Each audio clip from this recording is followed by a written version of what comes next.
is 10 to 7, welcome back. So we still have Aisha and Quentin with us in the studio, and as we mark Rishi Sunak's 100 days as Prime Minister, the Lib Dems have claimed that he's left families £1,200 worse off. Their leader, Sir Ed Davey, joins us now this morning. Morning. Good morning to you, Mr Davey. Good morning.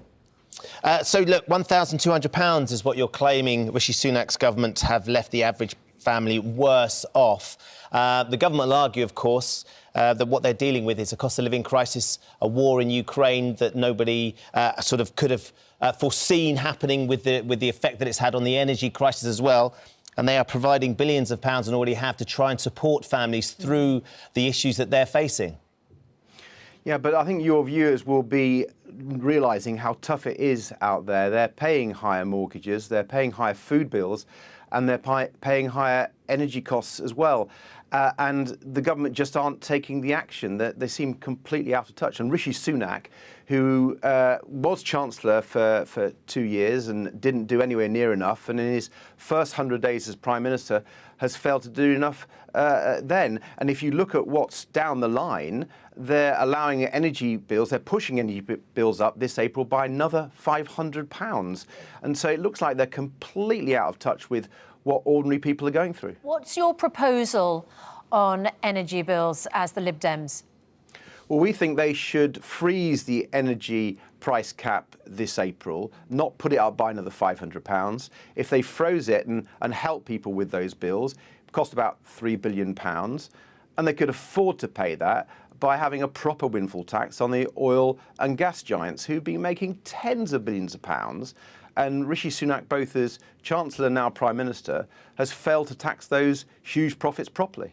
Do you know what? On the 100 days, Labour have come up with a similar calculation about how much they think the Conservative government is costing families. Are you and the Labour Party talking at the moment?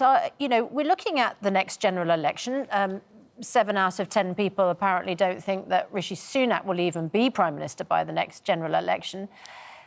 Would you go into some sort of deal with Sir Keir Starmer to ensure that you get the Conservatives out? No. And I wasn't aware about the Labour Party doing the figures. I think it's just clear that Rishi Sunak is costing the country a fortune and doesn't realise how tough it is for ordinary people. You know, Liberal Democrats now and in the run-up to the election will be fighting Tories in many, many seats. We've shown in the last 2 years that Liberal Democrats can beat the Conservatives in their heartlands. We've seen lifelong Conservatives switching to the Liberal Democrats in those by-elections in Cheshire and Amersham, in True Blue Buckinghamshire, in North Shropshire, where we beat them in a seat they'd held for 200 years. And Liberal Democrats beat the Conservatives last summer in Devon, overturning a historic high majority.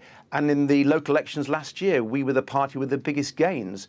So Liberal Democrats have been rebuilding ourselves. We are very confident in the run-up to these local elections this coming May.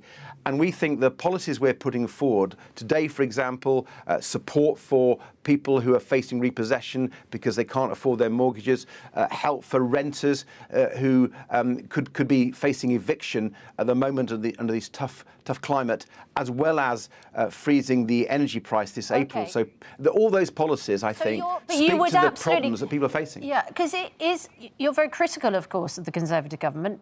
You did go into coalition with the Conservatives, but you are saying that you would absolutely rule out ever going into a coalition with Labour. Listen, you asked me whether there should be a deal. I don't think there should be deals with Labour. We are focusing on our job, which is to get as many Liberal Democrat MPs elected to the next election so we can push forward and have MPs arguing for the sorts of policies we believe in, whether it's helping people with the cost of living, whether it's policies tackling the crises in our NHS or the problems with our environment the government aren't taking seriously, like sewage going into our waters.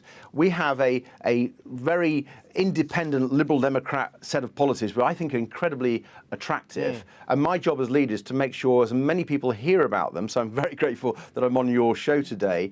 And I think then we can build on the success we've been having in the last few years and get more Liberal Democrat MPs elected the next election. Can I just ask, before we let you go, and I know we're up against time, that about your stance on Brexit, because I know one of the key values on the Lib Dem website is ultimately that you would like to rejoin the EU, a number of years since we've been through Brexit and the Brexit deal was, in theory, completed. Is that still the case for the Lib Dems? Are they still keen to see us rejoin the EU?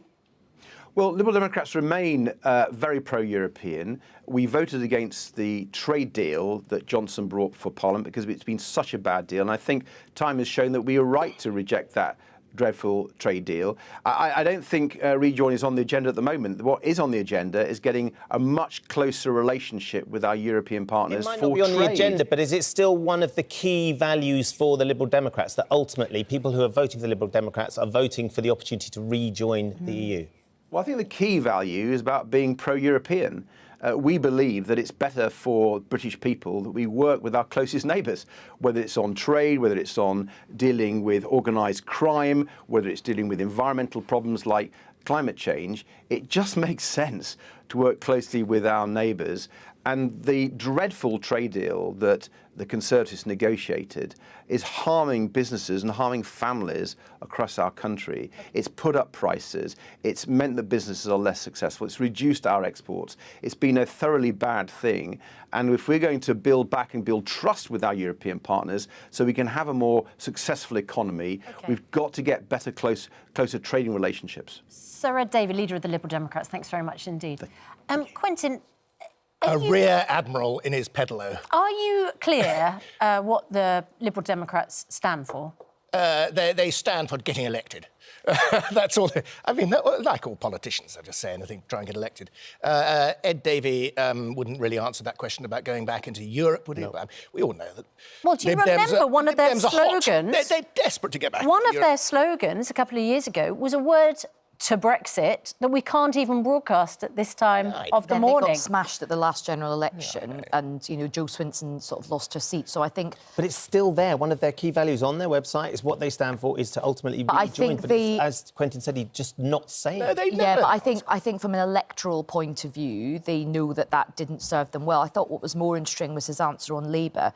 The truth is, for Labour, if Labour doesn't do better in Scotland, it's got to pick up seats in this blue wall area where actually the Liberal Democrats have historically had a reason. So the big question is, in those blue wall seats, are Labour and the Liberal Democrats going to go up against each other, or will there be some kind of tactical alliance where they kind of each party hangs back in an area where the other one could knock the Tory out? That's going to be the thing. Did you get the sense that that's a possibility? Because it didn't sound I like have he was spoken prepared to do a deal. to both Starmer and Davey on this before. They've said that they don't want to do a deal, but they have said that they only have finite resources. Both parties aren't awash with money, and if that's the situation, they would probably hang back in resources. So there would be a bit of. I mean, it's easy to say no now, isn't it? But when all the cards fall at an election, absolutely.